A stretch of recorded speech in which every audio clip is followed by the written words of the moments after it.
vamos a cotejar estas reflexiones de América Latina para finalizar esta primera parte de la mañana con unas reflexiones desde el punto de vista de la integración europea, también del colega José Antonio Sanaúja, que tanto ha investigado y trabajado los temas de relaciones internacionales e integración en el Instituto Complutense de Estudios Internacionales y que ahora ejerce también la dirección de la Fundación Carolina de España. Le cedo la palabra entonces a José Antonio. Pues muy buenos días, muy buenas tardes desde aquí, desde Madrid, desde España, ¿no? Bueno, yo quiero en primer lugar expresar mi agradecimiento, ¿no?, por la invitación, ¿no?, y por la oportunidad además de poder intervenir en este primer momento inaugural y hacerlo además después de las reflexiones que hemos escuchado del canciller y de los profesores Vieira y de Félix Peña, a quienes aprovecho para saludar, como a todas y todos los que están aquí. Hay muchos amigos, ¿no?, y que siempre pues, son muy extraordinariamente pedagógicas, ¿no?, y sobre todo nos hacen pensar. Gracias también al Gridale, a quien quiero felicitar a través de su coordinador, pues por el excelente trabajo que está realizando para mantener activa esta agenda y para la reflexión que comporta. Y a la UNTREF y a la Universidad Cooperativa de Colombia por el esfuerzo que han realizado, ¿no?, pues para poder hacer este congreso, ¿no? El propio hecho de que nos podamos reunir virtualmente pues ya es en sí mismo pues todo un logro. Así que mis felicitaciones y mi agradecimiento. Bueno, en esta ocasión, otras veces me ha tocado hablar de América Latina, en esta ocasión la mirada es una mirada más introspectiva, más hacia Europa y dónde está la integración europea en esta coyuntura crítica, y utilizo este término en el sentido más amplio, en términos de sociología histórica, que está representando la pandemia del COVID, ¿no? Y quisiera comenzar tratando de recordar, ha transcurrido apenas un año, ¿no?, desde que se declaró oficialmente la pandemia y, por lo tanto, pues el alcance global, ¿no? Un año que se nos ha antojado, desde luego, muy largo. Pero quisiera recordar lo que fue nuestra respuesta inicial desde Europa a esa pandemia y creo que se podría resumir muy bien en tres palabras, ¿no? Esa respuesta de Europa y los europeos, ¿no?, ante una pandemia cuya gravedad no se supo o no se quiso ver. Y son imprevisión, negligencia y arrogancia.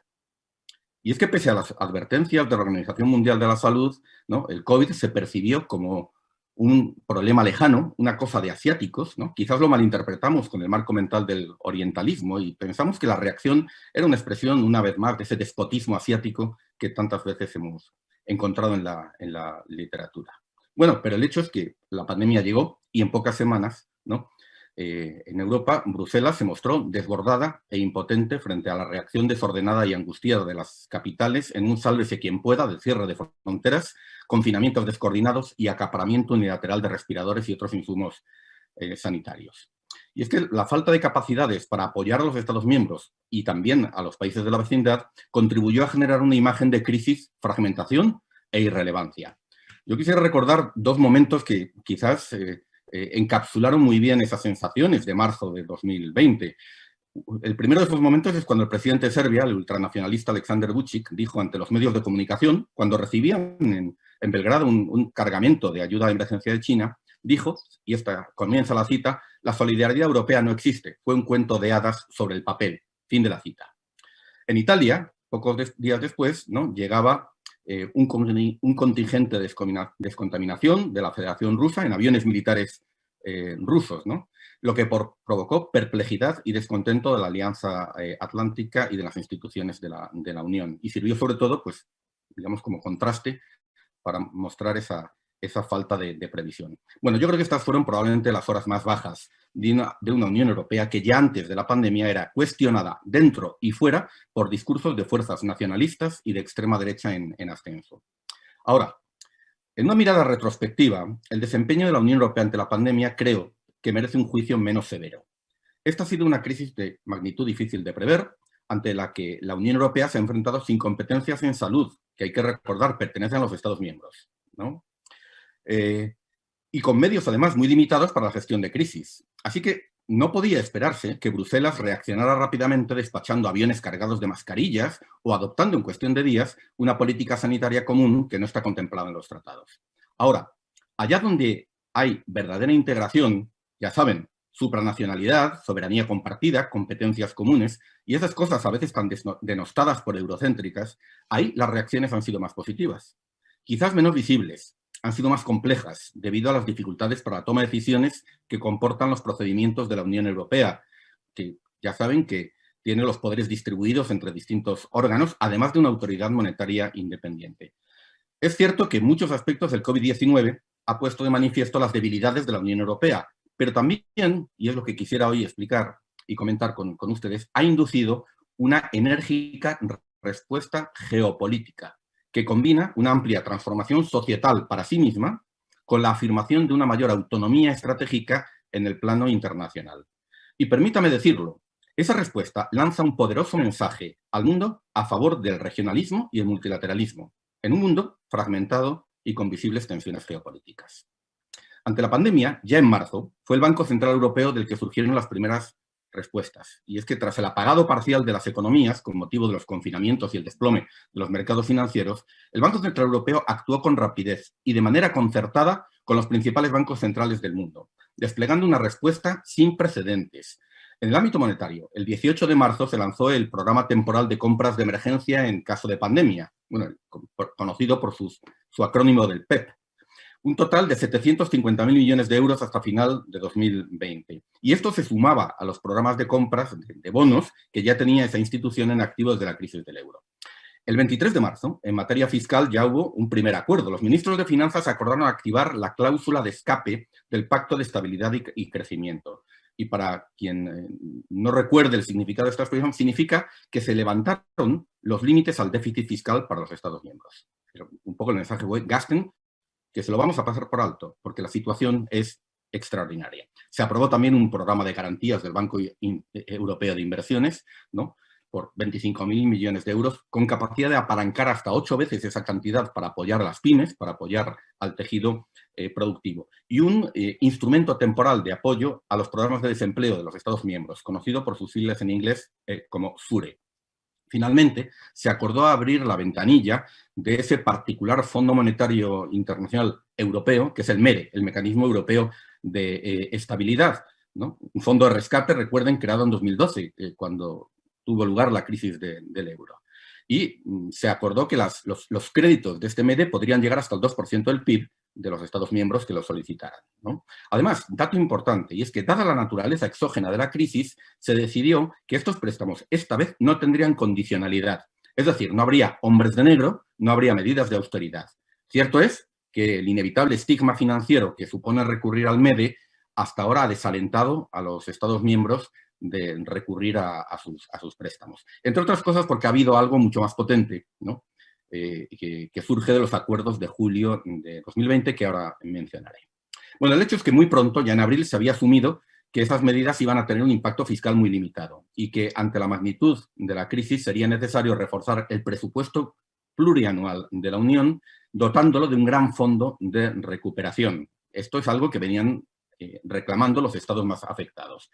Y el 21 de julio, ustedes saben, el 21 de julio de 2020, el Consejo Europeo anunció un paquete de trascendencia histórica, un paquete de 1.8 billones, trillions en inglés, de euros, incluyendo el nuevo presupuesto plurianual por 1.1 billones y el programa Next Generation, la siguiente generación de la Unión Europea, con 750.000 millones, de los cuales la mitad serían en préstamos favorables y la otra mitad, muy importante, en donaciones, en transferencias a los Estados miembros.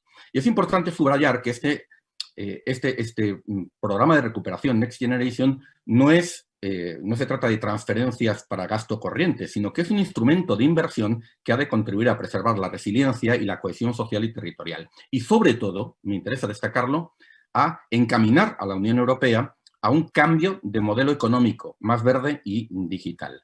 Así que se trataba de responder a la pandemia, pero al tiempo de hacer realidad el Pacto Verde Europeo, que desde 2019 es la estrategia de gobierno de la Unión Europea. Bueno, algunos antecedentes muy rápidamente de todo esto. Hay una propuesta española inicial que recuperaba la idea de compartir riesgos mediante la mutualización de deuda a través de la emisión de unos bonos perpetuos, ¿no? Ahora, esta propuesta en realidad no es viable hasta que el eje franco-alemán la admite y la redimensiona, ¿no? Y este acuerdo franco-alemán, que la hace viable esta propuesta de fondo de recuperación, supone un cambio fundamental en la postura alemana, que hasta en ese momento había sido renuente a la mutualización de deuda. Elemento clave también aquí, es importante recordarlo, la sentencia del Tribunal Constitucional alemán del 5 de mayo, que puso en cuestión la proporcionalidad del programa de compra de activos del Banco Central Europeo que en su momento inició Mario Draghi cuando era presidente. Dijo Financial Times que este era el momento de la verdad para Alemania y para la canciller Merkel, después de años de resistirse a mutualizar deuda y a una unión de transferencias. Alemania acepta finalmente este paso. Lo hace por la sentencia del Tribunal Constitucional, pero quizás, y hay una sugerencia muy interesante, en un artículo lo señaló Jürgen Habermas, quizás hay una razón más de fondo, ¿no?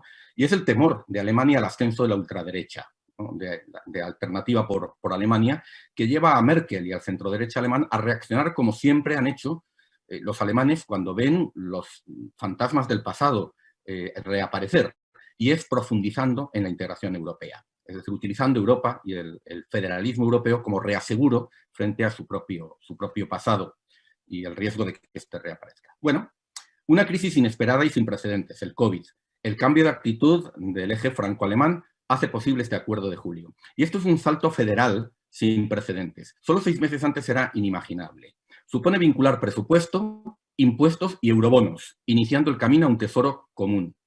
El fondo de recuperación, es importante subrayarlo, está vinculado al presupuesto. Se financiará con emisiones de deuda común a una escala sin precedentes, a 6 años, a amortizar en 2058. Y lo importante es que esos recursos que se van a movilizar emitiendo títulos de deuda se van a transferir a los Estados miembros en parte como créditos, pero en parte como transferencias directas, como donaciones, como subvenciones en vez de préstamos. Bueno, con los mercados financieros globales, con un visible empacho de liquidez, en busca de nuevos activos seguros y teniendo en cuenta la calificación AAA de los bonos europeos, está fuera de duda que estas emisiones van a tener éxito. Y tenemos ya un precedente, y es que la demanda de los primeros bonos europeos para financiar el instrumento de desempleo, el instrumento SURE, que ya mencioné, se emitieron 40.000 millones de euros en bonos hasta noviembre de 2020 y la demanda fue 13 veces superior a la oferta. Esto también es un indicador de cómo los mercados están reaccionando a esta profundización de la integración europea y esta mutualización de deuda. Y dato importante también, y es que para devolver estos créditos, la Unión Europea va a aprobar los llamados recursos propios, es decir, va a aprobar nuevos impuestos europeos, algunos de los cuales son impuestos ecológicos y se vinculan al Pacto Verde Europeo. Si estos impuestos no se aprobaran, porque sabemos que se requiere la unanimidad en materia fiscal en la Unión Europea, ¿no?, tendrán que ser los estados los que hagan contribuciones directas. Entonces, bueno, inferimos que esto va a ser un incentivo muy poderoso. Es decir, antes que hacer transferencias directas de los presupuestos, los estados miembros pues, se verán más inclinados a aprobar estos nuevos impuestos, pues la tasa al carbono, el impuesto sobre plásticos de un solo uso, la tasa Google y otros que se han previsto. Bueno, es decir, se ha dicho, no sé hasta qué punto es hiperbólico, pero se ha dicho que quizás el acuerdo del 21 de julio es un verdadero momento hamiltoniano en la construcción europea, en referencia, ¿no?, a Hamilton en el Congreso de los Estados Unidos, cuando decidió federalizar la deuda compartida de los estados. Ahora, es importante señalar que este impulso transformador no se puede atribuir solamente al shock que representa la pandemia del COVID-19. La Unión Europea está en una sucesión de crisis existenciales desde 2008, ¿no? Crisis que son además expresión de otra crisis más amplia, que es la crisis de la globalización y la crisis del orden liberal internacional. Tenemos una crisis del euro desde 2010 que ha revelado serias deficiencias en la construcción de la unión monetaria, en parte atribuibles a la visión ordoliberal vigente en Alemania y Europa del Norte. Y aquella crisis llevó a una oleada autodestructiva de recortes bajo el equívoco eslogan de austeridad expansiva.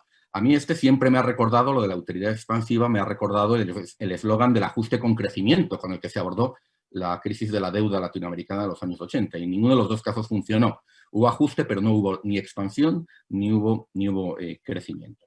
Indujo, como era previsible, un círculo vicioso de recesión y también de desafección ciudadana, de malestar social, de cuestionamiento de la Unión Europea y sus políticas, que es necesario incorporar a la ecuación para entender el ascenso de la ultraderecha en Europa en esos años. Jean-Claude Juncker, en ese momento presidente de la Comisión Europea, en el discurso anual sobre el Estado de la Unión de 2016, dijo lo siguiente, y me permito una cita: «Nunca antes había visto unos gobiernos nacionales tan debilitados por las fuerzas populistas y paralizados ante el riesgo de salir derrotados en las siguientes elecciones». Fin de la cita. El columnista Wolfgang Munchau, más o menos en esas fechas, decía en Financial Times que las élites europeas y globales vivían un momento María Antonieta, ¿no? Y se refería a unas élites que ante la crisis eran insensibles al daño causado a la sociedad, sumisas al capital especulativo e incapaces de reaccionar, ¿no? Y esto se podría aplicar perfectamente a la Unión Europea en ese momento. Quizás fue en torno a 2016 cuando se produce un cierto cambio de tendencia. Y mi impresión es que en ese momento se empieza a tomar conciencia del daño causado y de sus graves consecuencias políticas. Y a ello contribuyeron hechos traumáticos, el referéndum del Brexit, el triunfo electoral de Trump, el ajustado resultado de las elecciones presidenciales en Francia, donde casi triunfa la candidata ultraderechista Marine Le Pen, el auge de la extrema derecha en Europa Central, la crisis de los refugiados sirios en 2015, que no fue una crisis de refugiados, sino una crisis de gobernanza europea, ¿no? Que mostró hasta qué punto la cuestión migratoria estaba envenenando las democracias europeas y alentando el impulso de la ultraderecha. También en 2016, Jean-Claude Juncker, en el discurso del Estado de la Unión, reclamaba una Europa que protege, ¿no? Frente a los riesgos de la globalización, frente a estos riesgos. Bueno, el hecho es que ya en ese momento, ante la crisis social en el sur de Europa, la eurozona tuvo que atemperar la política de austeridad, alargando los plazos de reducción del déficit, suavizando esas exigencias. Hubo también un mayor activismo del Banco Central Europeo y, dato muy importante, ante el Brexit, la Unión Europea empezó a negociar, y así lo ha hecho, con una inusitada unidad y firmeza, ¿no? Y esto ha sido un catalizador importante, y la estrategia británica en ocasiones de sembrar la discordia entre los Estados miembros, en esencia, no ha funcionado ante la unidad desplegada por la Unión. Esa reacción fue insuficiente. Hubo en ese momento ejercicios de reflexión, se elaboraron libros blancos, ¿no? Hubo reuniones de alto nivel para pensar el futuro de la Unión Europea. Pero el hecho es que la Unión Europea no había logrado articular una respuesta política convincente a sus propios retos, ni a otros más amplios como la crisis de la globalización y el orden internacional liberal.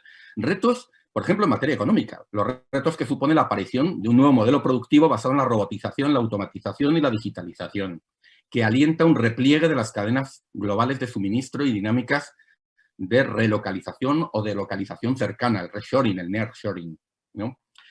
Una crisis, una situación que estaba revelando, además, el rezago tecnológico de la Unión Europea. Y también, ¿no?, una crisis ambiental que estaba llevando a partidos verdes a conquistar posiciones de poder, a ser claves, ¿no?, para la formación de gobiernos en muchos países. Y que más allá de esa dinámica política mostraba que los patrones de producción y consumo de la globalización, lisa y llanamente, no son universalizables y que se necesitaba un cambio de modelo. En suma, la Unión Europea se enfrentaba a algo mucho más profundo que el Brexit, es decir, la necesidad de reconstruir su contrato social, hacer frente a la desafección ciudadana, al ascenso de la ultraderecha y a esos cambios estructurales en materia productiva y en materia ambiental. Y en materia internacional, además, no olvidemos lo que estaba significando la impugnación del multilateralismo y las guerras comerciales por parte de Trump, su evidente desprecio a la Unión Europea y las redes de reaccionarias, ¿no?, de ultraderecha que estaban consolidándose en todo el mundo. Bueno, la Unión Europea se vio obligada también, esto también fue un baño de realidad, a asumir, ¿no?, que la visión cosmopolita y confiada del orden internacional que se había tenido desde Europa, ya no era viable. Bueno, ¿cómo se ha reaccionado a todo esto? Crisis del COVID y esos fenómenos más profundos. Pues fundamentalmente a través de dos ejes interrelacionados, ¿no?, que se han desplegado además con mucha rapidez. Uno de ellos es el Pacto Verde Europeo, lanzado como programa de gobierno por la Comisión von der Leyen. Por otro, lo que se ha denominado la autonomía estratégica, un concepto que ya aparece en la Estrategia Global y de Seguridad de la Unión Europea 2016, pero que Josep Borrell, el alto representante, ha asumido como uno de los elementos centrales de la política exterior de la Unión. Permítanme hablar unos minutos de cada uno de los dos elementos para terminar señalando algunas implicaciones que tienen para la relación con América Latina y el regionalismo latinoamericano. Pacto Verde Europeo. Es un programa, en primer lugar, ¿no?, de muy amplio espectro. No es una política sectorial de mitigación y adaptación al cambio climático, de cuidado de la biodiversidad. Es mucho más que esto. Se trata, y así lo dice la propia Comisión, de una estrategia integral para transformar la Unión Europea en una sociedad equitativa, próspera, con una economía moderna, eficiente en el uso de los recursos y competitiva, dando prioridad a la dimensión humana de manera justa e integradora. Y el Pacto Verde Europeo, en su lanzamiento, ya reconoce la dimensión sociopolítica. O sea, no es solamente ambiental, es también social y político. El objetivo es recuperar la confianza ciudadana y asociar a los ciudadanos en toda su diversidad con las autoridades y los sectores económicos. Si traducen esto de la jerga bruselense, ¿no?, el sentido político de la propuesta es evidente frente al ascenso de estas fuerzas que impugnan Europa, impugnan la globalización, impugnan el orden internacional liberal. Es un programa de gran ambición, potencial transformador. Comienza con una ley del clima. Incluye la descarbonización del mix de energía, nuevas fuentes renovables, el tránsito a una economía circular, menos intensiva en recursos naturales, un programa masivo de rehabilitación de edificios para hacerlos más eficientes, movilidad sostenible e inteligente, estrategia de conservación de la biodiversidad y reforma de la agricultura. Incluye medidas de fiscalidad verde. Incluye también la reforma del sistema de comercios de derechos de emisión. Y quizás lo más relevante, se asume la necesidad de reorientar el sistema financiero, de desfinanciarizar la globalización y reorientar el sistema financiero y el capital privado a la transición ecológica, es decir, entendiéndola como digamos, un destino de inversión, ¿no?, que hace frente, pues, a un contexto altamente financiarizado y que trata de responder a la visible trampa de liquidez, a los tipos de interés negativos que hoy caracterizan al sistema financiero internacional.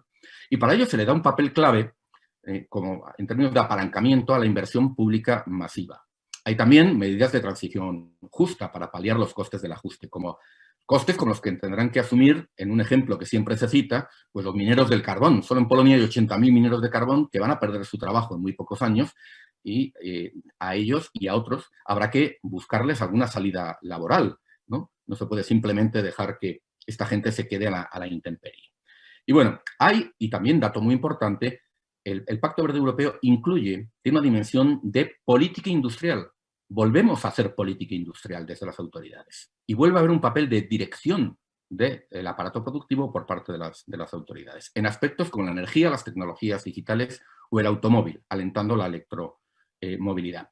En cierta manera, con ello, la Unión Europea responde a las dinámicas de desglobalización, centrándose en la reconversión productiva, ¿no?, y el crecimiento de su propio mercado interior, asumiendo que ya se ha entrado en un nuevo ciclo económico global de repliegue de las cadenas productivas. Aquí hay elementos de propuestas progresistas del Green New Deal sobre desfinanciarización, inversión y deuda pública, creación de empleo y transición justa. Pero el Pacto Verde Europeo también ha tratado de integrar a fuerzas de centro, derecha y derecha, y al sector financiero. Es un compromiso, ¿no? Y esto plantea también una serie de riesgos. En realidad, el Pacto Verde Europeo es en parte un programa, pero también es un nuevo espacio para el conflicto económico y social. La economista Daniela Gabor alerta sobre algunos de estos riesgos. El Pacto Verde puede terminar siendo una estrategia de financiarización de la transición ecológica, lo que esta autora llama el consenso de Wall Street. Y de esta forma el protagonismo, más que en la banca pública, se ubicaría, ¿no?, en las finanzas privadas, con el Estado en un papel subsidiario como garante y reductor de riesgos para asegurar la viabilidad de la globalización financiera y responder a un hecho societal también muy importante, al ascenso de los movimientos en favor de la justicia climática y de ese nuevo Pacto Verde. Pacto Verde comporta una dimensión de política exterior, dada la naturaleza global de la emergencia climática. Promover la transición ecológica y, en particular, el Acuerdo de París habrá de ser una meta central en la política exterior y de seguridad de la Unión Europea, ¿no? Y en particular, ¿no?, habrá que asumir una diplomacia verde en favor de la descarbonización y la neutralidad climática. Se trataría de utilizar el peso económico de la Unión Europea para promover estándares ambientales más exigentes en las cadenas de valor mundiales, sea en los acuerdos de asociación o fuera de ellos. Este sería un ejemplo de lo que una autora, Anu Bradford, llama el efecto Bruselas. Es decir, ese poder regulatorio que tiene la Unión Europea, que está ahí, aunque no se ejerza en ocasiones de manera directa, y que obliga a estados, a empresas, a adaptarse a los estándares regulatorios de la Unión. Y este poder regulatorio constituye, según la autora, una de las manifestaciones más notables, aunque poco visibles, del papel de la Unión en los asuntos mundiales. Claro, el asunto o la cuestión es que esto nos plantea a la Unión Europea evidentes problemas de coherencia de políticas, evidentes contradicciones dentro de nuestro modelo. Uno diría, bueno, bienvenidas sean, ¿no? Porque la contradicción surge justamente la respuesta, ¿no? Bueno, el liderazgo climático ya era parte de la narrativa y la identidad internacional de la Unión Europea, pero cuando descendemos a terrenos como el comercio, la financiación del desarrollo o las reglas sobre protección de inversiones, pues tenemos evidentes inconsistencias. Por ejemplo, ¿no? En materia de cooperación al desarrollo no se puede seguir financiando proyectos con combustibles fósiles, ni avalándolos mediante garantías o créditos. Esto, por ejemplo, para el Banco Europeo de Inversiones marca una línea roja evidente desde el primer momento. En materia de normas de protección de inversiones hay tensiones. Tenemos en este momento en Europa una controversia muy intensa en torno al futuro del Tratado de la Carta de la Energía, un instrumento legal que ahora están invocando las empresas con inversiones en energía fósil para demandar a los gobiernos europeos que persiguen una descarbonización más rápida, lo que no deja de ser paradójico. En política comercial, pues lo ilustran los debates sobre el acuerdo Unión Europea-Mercosur, la deforestación de la Amazonia. El Pacto Verde Europeo, dato importante, en su formulación plantea la exigencia de que los futuros acuerdos de asociación de la Unión Europea incluyan un compromiso vinculante con la ratificación y aplicación efectiva del Acuerdo de París, a modo de cláusula ambiental análoga a la cláusula democrática que desde los años 90 tienen todos los acuerdos de asociación, ¿no? con países terceros de la Unión. Bueno, la controversia es que esto es para los acuerdos futuros y el acuerdo Unión Europea-Mercosur ya estaba negociado, ¿no? Pero la verdad es que no sé muy bien, y esta es parte de la discusión que existe, si esto se considera correcto, ¿no? Más allá de las dificultades de reabrir la negociación, ¿por qué no se aplica también a un acuerdo con tanta relevancia ambiental? Unas palabras para ir terminando sobre el concepto de autonomía estratégica, porque está ligado también a lo anterior, y es que la Unión Europea, ¿no? Ante los cambios que se han dado en el orden internacional, la creciente distancia estadounidense o el declinante compromiso estadounidense con la Alianza Atlántica, el cambio de poder, el ascenso de China, el deterioro del orden internacional liberal y de la democracia a escala global, como señalé, tienen que reajustar su política exterior y su forma de ver el mundo y de ver su propio papel en el mundo. Ya en 2016 la Unión Europea empezó a ver el mundo de una manera menos confiada, ¿no? Como lo había hecho antes. Y empezó a verse el mundo como un lugar más interconectado, pero también más disputado y complejo, en el que la propia existencia de la Unión Europea estaría en cuestión, ante lo cual haría falta una Unión Europea más fuerte y más autónoma, ¿no? Bueno, cuando la Comisión von der Leyen inicia su mandato, se reclama en relación a este concepto expresamente una comisión geopolítica, asumiendo que ya no se puede dar por sentado el orden internacional liberal y que la Unión Europea tiene que entrar en el juego de la política de poder y la competencia interestatal. Y este era el debate previo a la COVID, pero la COVID lo reactualiza porque es un catalizador de ese debate, porque revela la extraordinaria dependencia de la Unión Europea de las cadenas de suministro transnacionales, ¿no? Y esto sustituye un intenso debate, de nuevo con muchos tintes securitarios, sobre el imperativo estratégico de recuperar capacidades industriales autónomas. ¿Qué pretende la autonomía estratégica? En primera instancia, en palabras del propio alto representante, es que la Unión Europea no se vea aprisionada entre Estados Unidos y China, frente a las pretensiones de estos dos actores de establecer un sistema internacional basado en una nueva bipolaridad o una revisión de la Guerra Fría. La Unión Europea debe poder actuar a su manera dentro de ese orden internacional. De ahí que se haya hablado de la doctrina Sinatra, ¿no? En referencia a la canción My Way de este cantante. Significa esta doctrina ver el mundo con lentes propias, defender los propios valores e intereses y hablar el lenguaje del poder, como otras potencias, utilizando mejor los instrumentos de los que dispone la Unión Europea, en particular la influencia del mercado interior.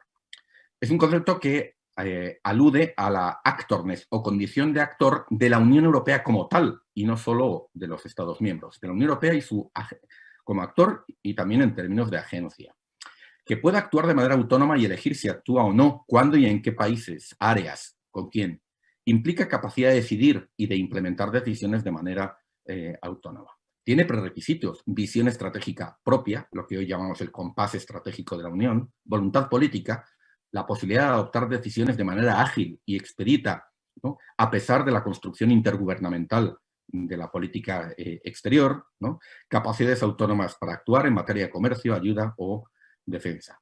Claro que este objetivo nos hace reaparecer viejos dilemas estratégicos de Europa en cuanto al vínculo transatlántico, ¿no?, una visión de la defensa, por ejemplo, más atlántica o más europea. Por ejemplo, la doctrina Macron de política exterior hace una lectura de la autonomía estratégica más autosuficiente, cerrada y proteccionista, con ecos neogolistas, mientras que desde Alemania, la ministra de Defensa, Annegret Kramp-Karrenbauer, ¿no?, digamos, polemiza con Macron recordando la importancia del vínculo con la Alianza Atlántica, ¿no? El propio Borrell ha señalado que fortalecer vínculos con otros países y regiones con posiciones propias fortalece la autonomía estratégica de la Unión Europea y no al revés.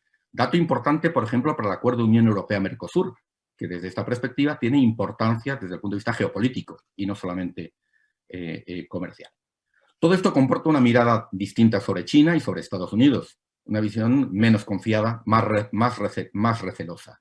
Y en particular hacia China, ¿no? Una China que se describe ahora desde la Unión Europea en términos mucho más dura. Ya no es la China del ascenso armonioso, ahora es una China más expansionista, militarista, más agresiva, con su diplomacia de los lobos guerreros, también más autoritaria. Ojo, no hay que equiparar este planteamiento más firme y crítico, pero también más argumentativo, con el China bashing, ¿no?, que ha protagonizado la administración Trump en Estados Unidos, ¿no?, y que es parte del giro hacia la ultraderecha de los republicanos y parte de discursos de movilización ideológica y partidista de cara a las elecciones. La Unión Europea ve a China como rival, ¿no?, sistémico, pero también la ve como socio estratégico en muchos aspectos, desde el comercio hasta la lucha contra la pandemia. Aspectos en los que habrá que negociar con China, habrá que llegar a acuerdos con China, hay que dialogar con China y tratar de incorporarla a mecanismos de gobernanza global. Por tanto, rival sistémico, pero también socio en términos de cooperación. Termino con una brevísima reflexión respecto a lo que todo esto representa para la relación entre la Unión Europea y América Latina, para el regionalismo latinoamericano, ¿no? ¿Qué significa una Unión Europea más verde y con mayor autonomía estratégica? Para la Unión Europea significa una mayor implicación en América Latina, con la inversión de más capital político, con una estrategia de implicación constructiva, con voz propia e iniciativa para articular coaliciones efectivas con los gobiernos, los actores relevantes en cada caso en la región. Coaliciones flexibles, abiertas, que abran opciones, que den autonomía también a nuestros socios y que amplíen la autonomía de los países latinoamericanos y de sus grupos.